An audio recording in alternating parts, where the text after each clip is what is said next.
Right now, your heart is beating. You are not thinking about it. You never do. But one day, maybe far from now, maybe not, it will beat for the last time.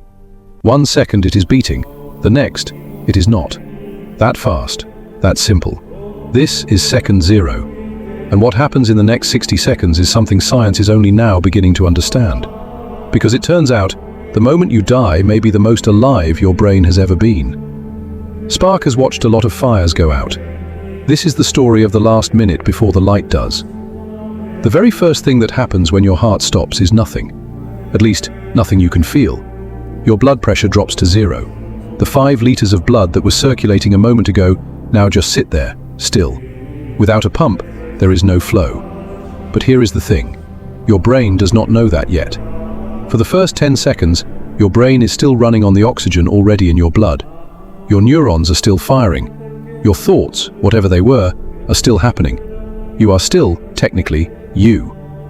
But that window is closing fast. Around 10 seconds in, something changes.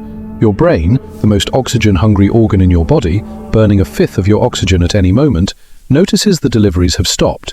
The cerebral cortex, the part that holds conscious thought, begins to shut down. This is the moment most people lose consciousness. Your eyes stop processing light. Your ears stop registering sound. From the outside, you look gone. But from the inside, something very different might be happening. In 2023, a neuroscientist named Jimo Borjigin at the University of Michigan published a study that changed how we think about dying. Her team watched the brain activity of 4 dying patients as they were taken off life support.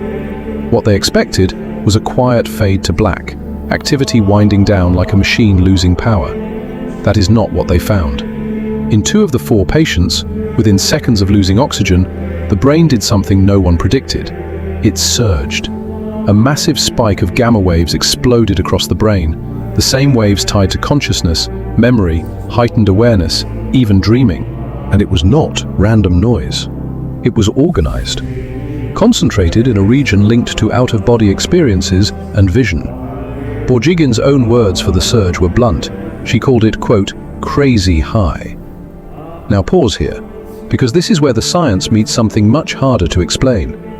For decades, people brought back from clinical death have described experiences that sound eerily similar to what this surge might produce.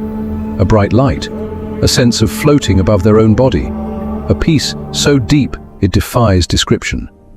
And then there is the life review. You have heard the phrase, your life flashes before your eyes.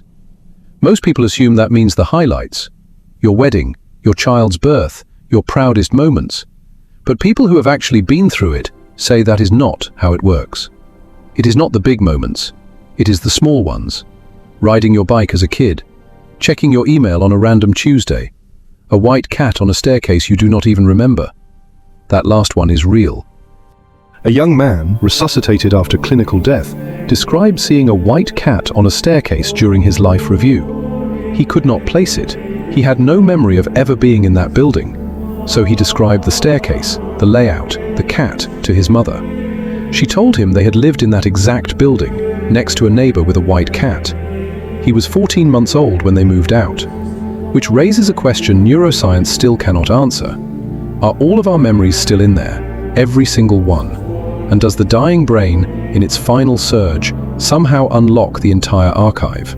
We do not know, but the data says something is happening that is far more than a simple shutdown. Now back to the body, because while your brain may be lighting up, the rest of you is going dark. Around 30 seconds after your heart stops, your blood is carrying oxygen nowhere. Your cells, all 37 trillion of them, start to notice. They switch to a backup system that runs without oxygen. It buys time, but it floods your tissue with acid. Your muscles, no longer hearing from a working brain, go slack. Your jaw drops open. Your eyelids stop holding themselves shut. Your pupils widen and lock in place. Your eyes, still intact, are now just lenses with no one behind them. Or are they? Because here is where it gets strange again. Dr. Sam Parnia at New York University has spent over 2 decades studying consciousness during cardiac arrest. His AWARE studies, the largest of their kind, examined hundreds of patients across 25 hospitals. The findings are hard to dismiss.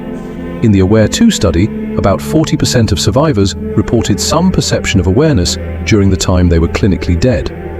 About 20% described what researchers now call a recalled experience of death, structured thoughts, clear memories, a sense of being present. And around 3% reported full sight and sound. They could see, they could hear, while their hearts were not beating. One report comes back again and again, the feeling that they were not alone. They describe a relative who has already died, a grandparent, a parent, someone who seems to be there just to meet them. Some are told it is not their time. Whether this is the brain building one last comforting vision or something else is a question science has not settled.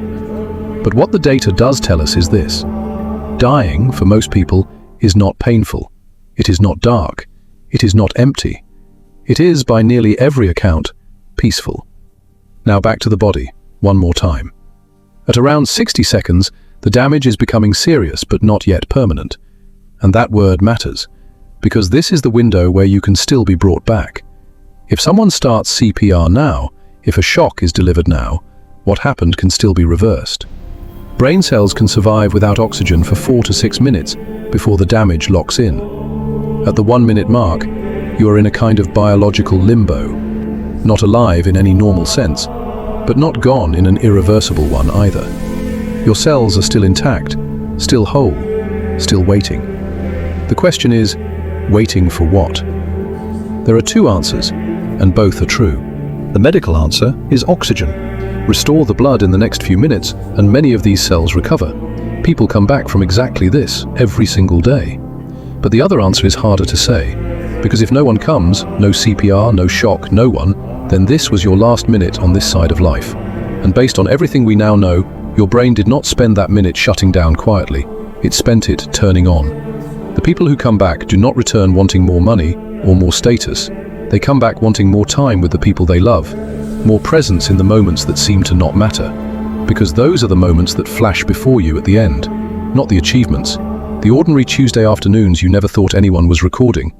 Your brain was recording all of it, and in your final minute, it might just play it all back. Spark keeps his fire lit, not for the big nights, but for the small ones. Subscribe and stay by the fire. You'll hear many more of Spark's stories.